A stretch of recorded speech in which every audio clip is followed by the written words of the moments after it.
Doutrinação. Após a prece, então qualquer coisa vocês interrompem, gente.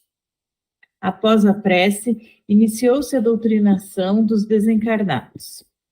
Apagaram-se as luzes para facilitar a concentração, evitando distrações visuais e proporcionando, assim, as projeções mentais que agiriam com mais facilidade no mundo astral.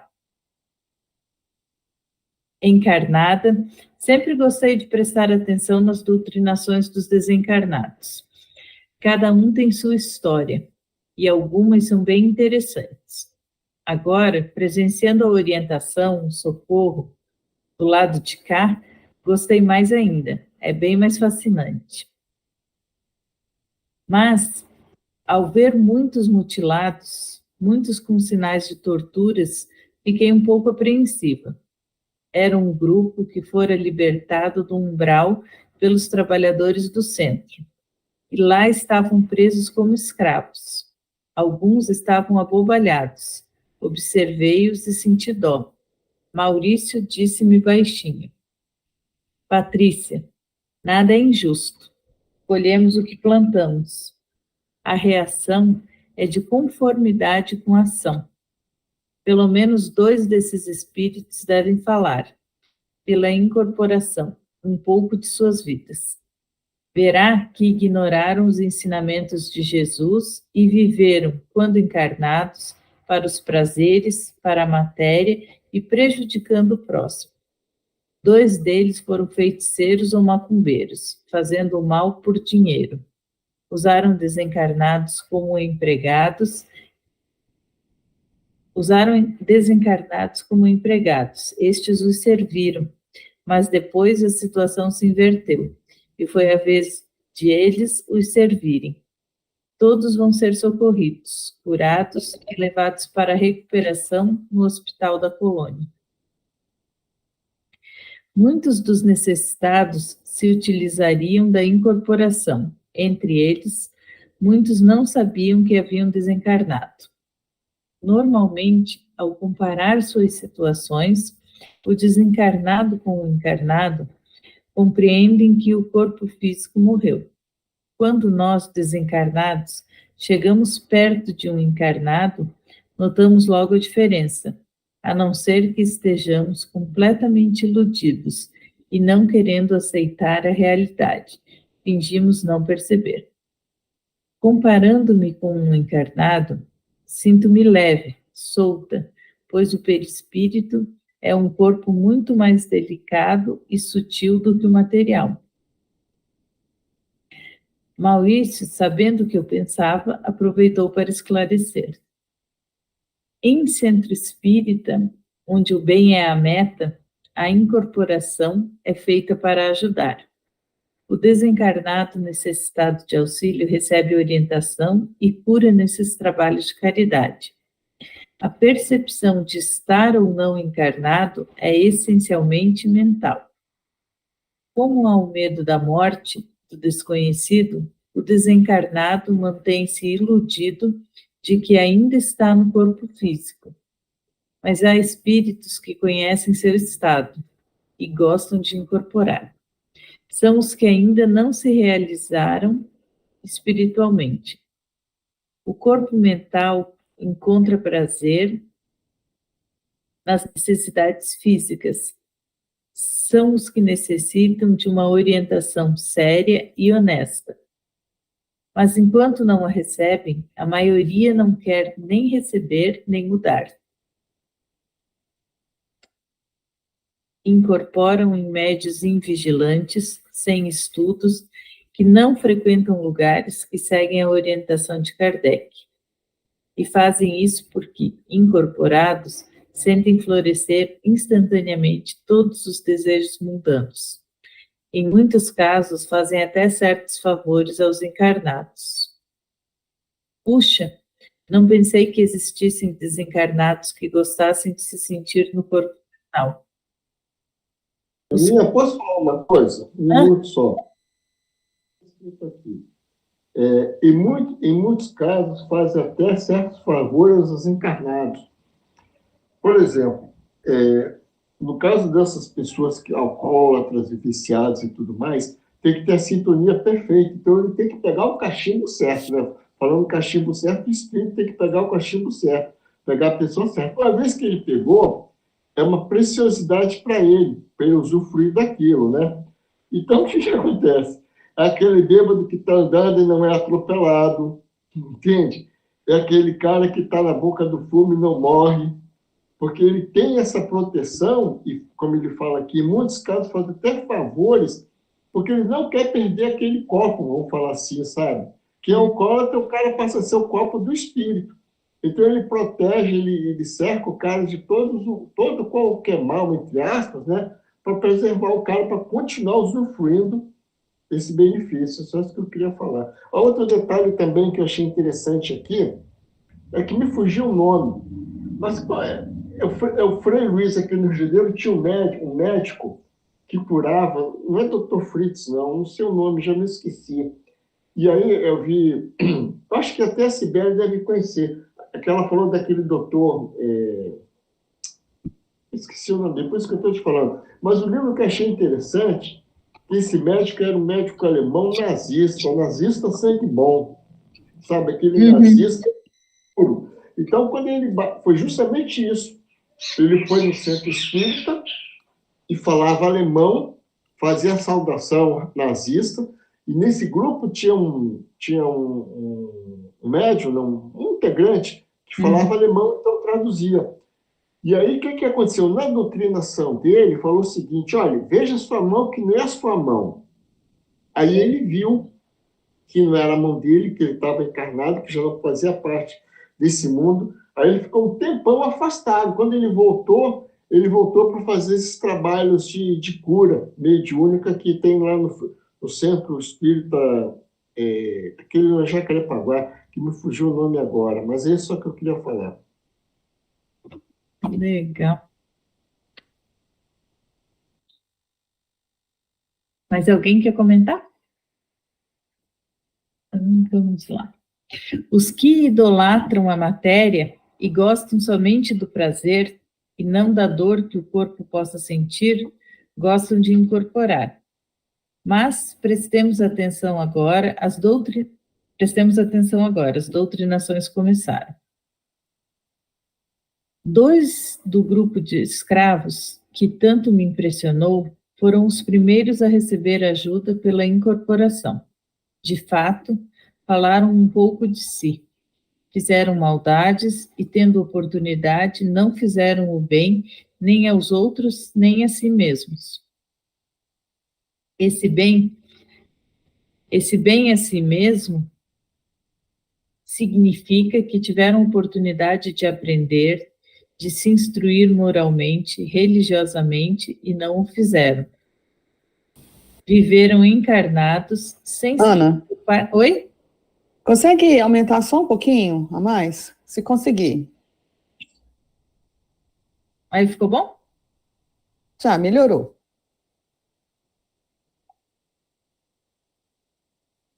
Deixa eu ver.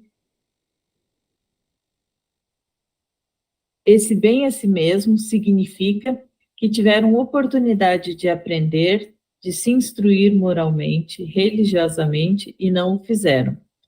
Viveram encarnados sem se preocupar com a desencarnação, sem pensar que seriam obrigados a colher do que plantaram.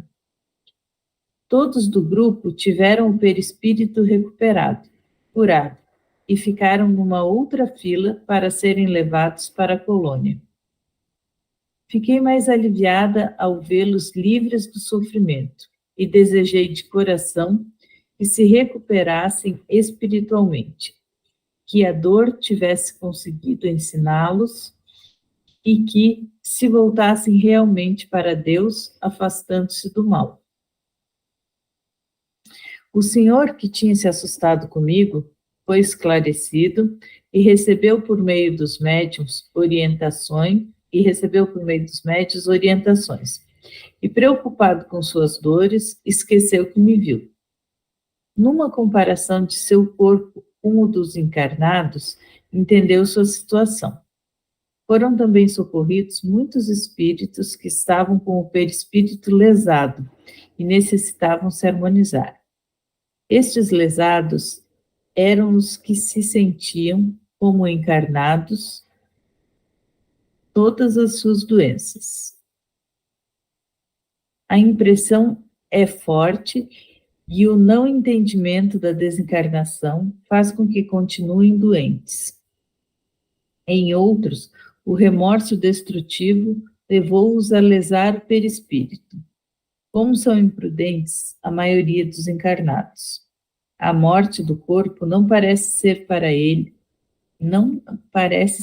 eles. Quando desencarnam e sofrem, desesperam-se e perturbam-se. O moço com quem havia conversado antes ficou na fila. No começo parecia divertir-se, mas depois se comportou educadamente. E prestando atenção nas orientações que os outros desencarnados recebiam, começou a chorar baixinho. Inteligente, entendeu logo que tinha desencarnado. Lourenço veio em sua ajuda, abraçou-o e mimou-o, como um nenê. Amparado, recordou como o seu corpo físico morreu. Teve medo. O que seria dele? Lourenço mostrou-lhe o lugar para onde iria. Seria levado para a escola na colônia. Tranquilizou-se e adormeceu. Foi levado para outra fila, pois não precisaria de incorporação. Ainda bem, não pude deixar de pensar. Não deve ser agradável estar desencarnado e agir como encarnado. Infelizmente, sei que acontece isso com a maioria.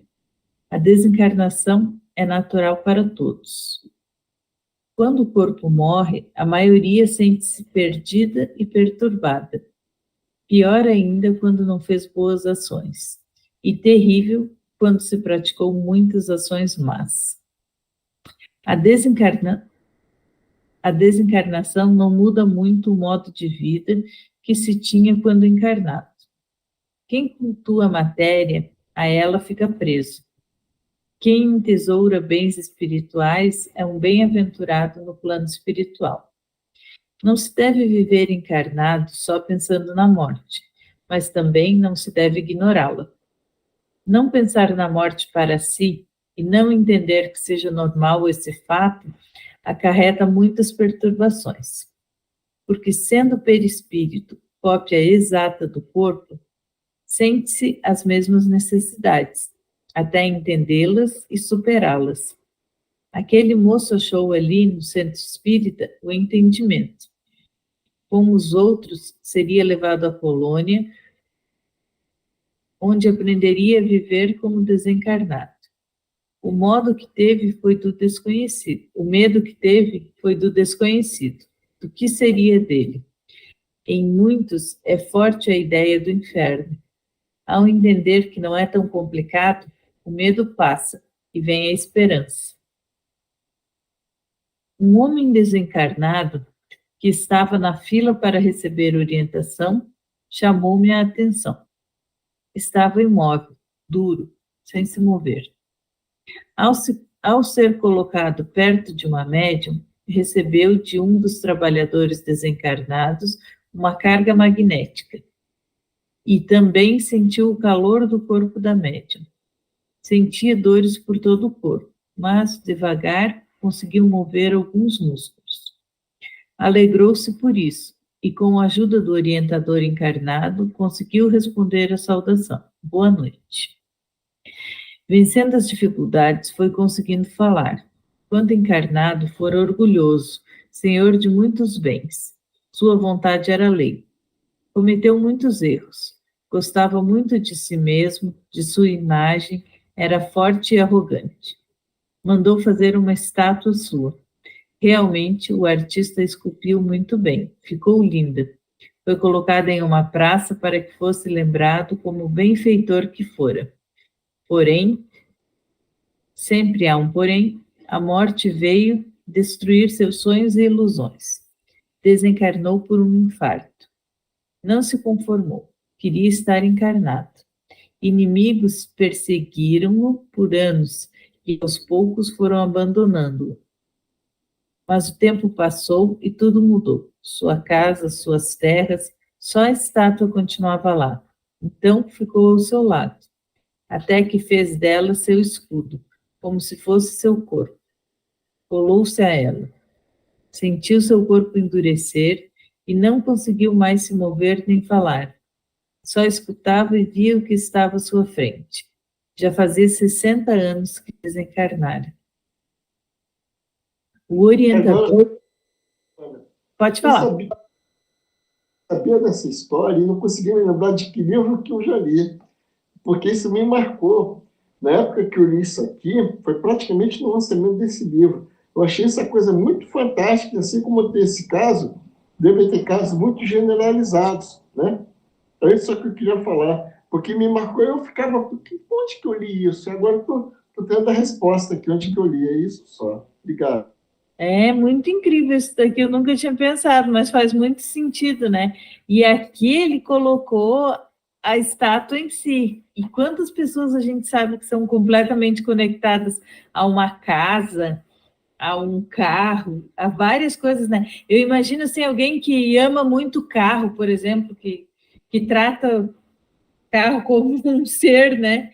Imagina como é ficar conectado a isso, né?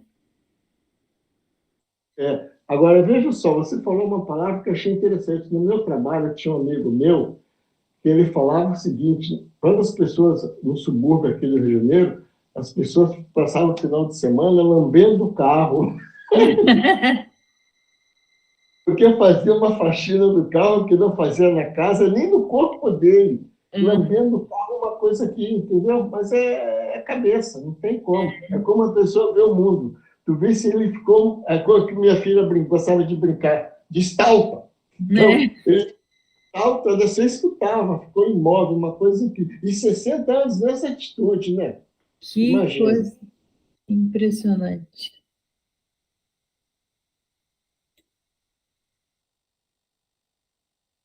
O orientador pediu para que rogasse perdão ao pai e se propusesse viver conforme as lições do Mestre Jesus.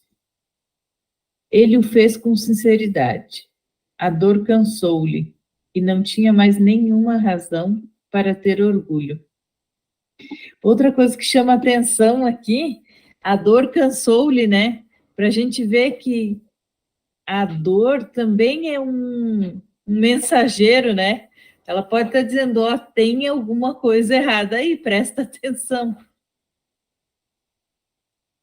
Foi caminhando, embora apoiado por um socorrista, para a fila dos que seguiriam para a colônia, onde iria para um hospital. Chorava, suas lágrimas corriam abundantes, fazendo-lhe bem.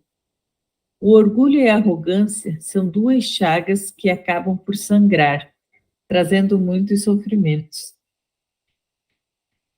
Com grande proveito, encerraram-se as doutrinações. Todos os socorridos foram conduzidos aos aeróbus para serem transportados às colônias. Esse fato é comum na maioria dos centros espíritas, mas pode acontecer de os socorridos serem levados a postos de socorro ou, em outros centros, a locais de amparo e socorro, pequenos hospitais nesses mesmos centros espíritas. Foi feito... Ana, Oi? Oi. Pode falar. Eu fiquei, esse pedaço que você leu aí, eu achei muito... as pessoas que são apegadas, né, aos bens materiais, porque eu convivo com uma, né, minha mãe é muito apegada. Eu fico imaginando o sofrimento desse espírito, vamos supor, quando ele não entende e fica vendo os encarnados desfazerem das coisas, né, eu acho que deve ser um sofrimento, assim, só que os encarnados, né, no meu caso, eu estou falando do meu caso, eu não sou apegada. Uhum. Então, na falta da minha mãe alguma coisa, eu iria me desfazer muito fácil, muito simples, né? Eu iria doar, eu iria, sei lá. E agora eu fiquei imaginando o sofrimento dela, vendo eu fazer essas coisas, né? Que é mexer nas coisas dela, né? é desfazer do que é dela, exatamente. Isso eu tento aqui em casa, converso com ela, para ela mesmo ir desapegando, para ela mesmo ir fazendo essas coisas. Mas é complicado, é difícil, né? Cada espírito ter o seu... E talvez essa seja a lição dela, né? Você não tem como viver isso para ela ou curar isso nela, né? E se ela não resolver agora, o jeito de resolver vai ser esse mesmo. Depois de desencarnar, ver outras pessoas fazendo, né? Talvez seja isso. De vez em quando eu falo com ela, né? Uhum. Mãe, vamos fazer uma limpeza, vamos não sei o quê. Aí ela fala, quando eu morrer, você põe uma caçamba de lixo aqui do lado e descarrega tudo, e joga tudo fora, não sei o que, não sei o que, mas ainda não morri, ainda não morri. Nossa, menina, isso vai no meu coração e fala assim, meu Deus, como é a pegada, vai sofrer tanto, né? Assim, o meu Mas ela já te né? autorizou, né? Tá bom. Pelo menos isso, né? Depois de Jair, acho que é falar. Poxa, isso que a Glaucia falou realmente deve sofrer. Vamos raciocinar? A pessoa é a pessoa mesma, é a mãe dela, só que está no outro plano.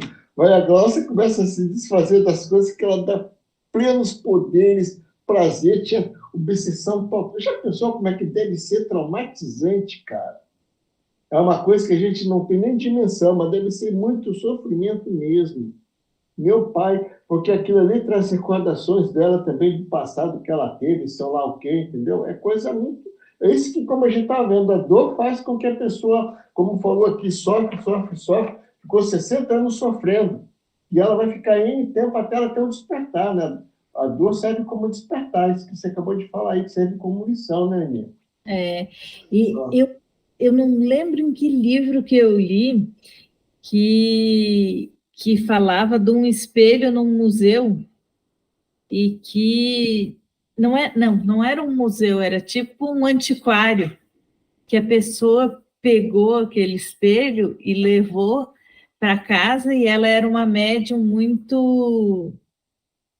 com muita sensibilidade e daí através do espelho ela descobriu a história do primeiro dono, que tinha, sei lá, o espelho tinha 200 anos. E daí que a pessoa tinha ganhado aquele espelho de um amor dela que morreu. E ela estava presa há 200 anos naquele espelho, pelo amor que ela tinha, por aquele amor interrompido, né? Então, olha que loucura que é isso também, né? Às vezes não é por maldade, de repente, ali foi uma história por amor, né? Mas é apego igual, né? São outras justificativas, mas em resumo é apego. E é isso que a gente também tem que ter cuidado, que às vezes não é por ganância que você é apegado, mas apego é apego. Pode ser, inclusive, por amor. Menina, mas o que tem aqui é ignorância também, sabe? Porque ele fala aqui que a gente tem que ler, tem que instruir. Isso tudo serve de lição para a gente. Mas tem gente, como, por exemplo, a mãe da Glaucia, está no lado dela, não sei se está no lado dela, participa de tudo, chama, mas não quer participar, não vê. Entendeu? E a gente já tem essa visão, já está mais amplo o nosso campo visual. É isso só. Exatamente. Só te cortando, Aninha, Pode falar. essa tragédia que teve aí, né, para o Rio Grande do Sul, aí toda hora eu falava com ela, né, falava, mãe, olha aí, o povo tinha casa, tinha fotos, guardava um monte de coisa e perdeu tudo, levou tudo, sabe, de uma hora para outra eles ficaram sem nada, mas eu tento explicar, mas o Djair falou, o espírito parece que não quer entender, é uma coisa muito difícil, eu me sinto assim, eu não sei instruí-la, né, tentar pelo menos conversar. Sabe que sistemicamente,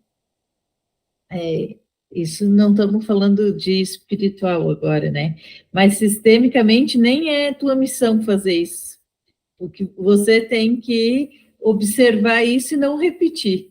Agora, essa questão do despertar dela é dela.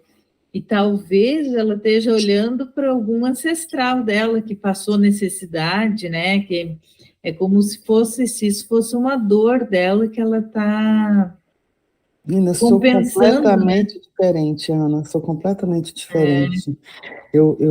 Pelo contrário, eu às Uhum. vezes até sou dada demais. E talvez isso daí seja um processo de cura até para o teu sistema, né?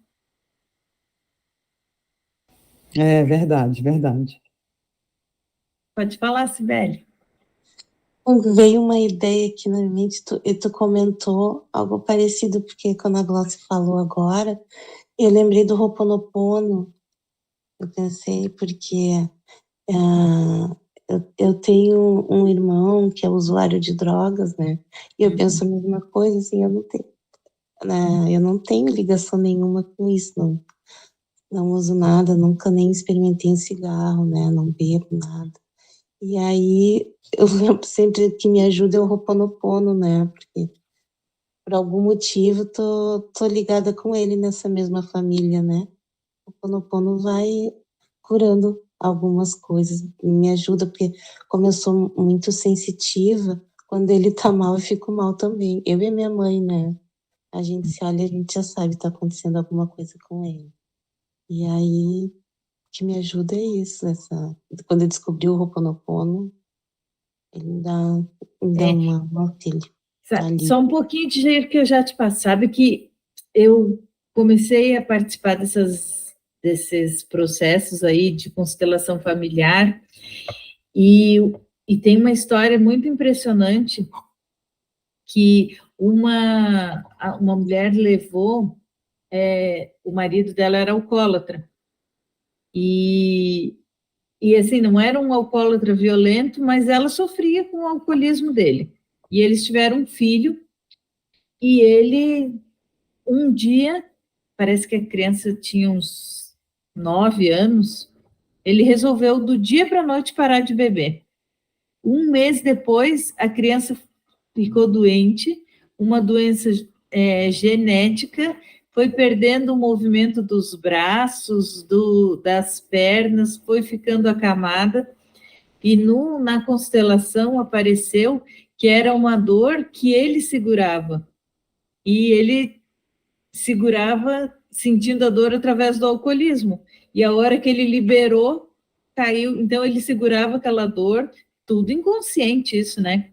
Por amor ao filho. Então, provavelmente o teu irmão tem uma dor, está carregando uma dor muito profunda, né?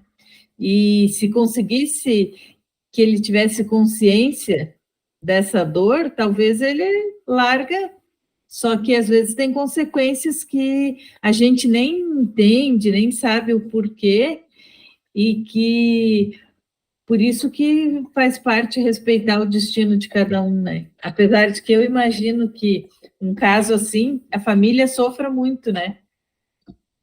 Pode falar, Jair.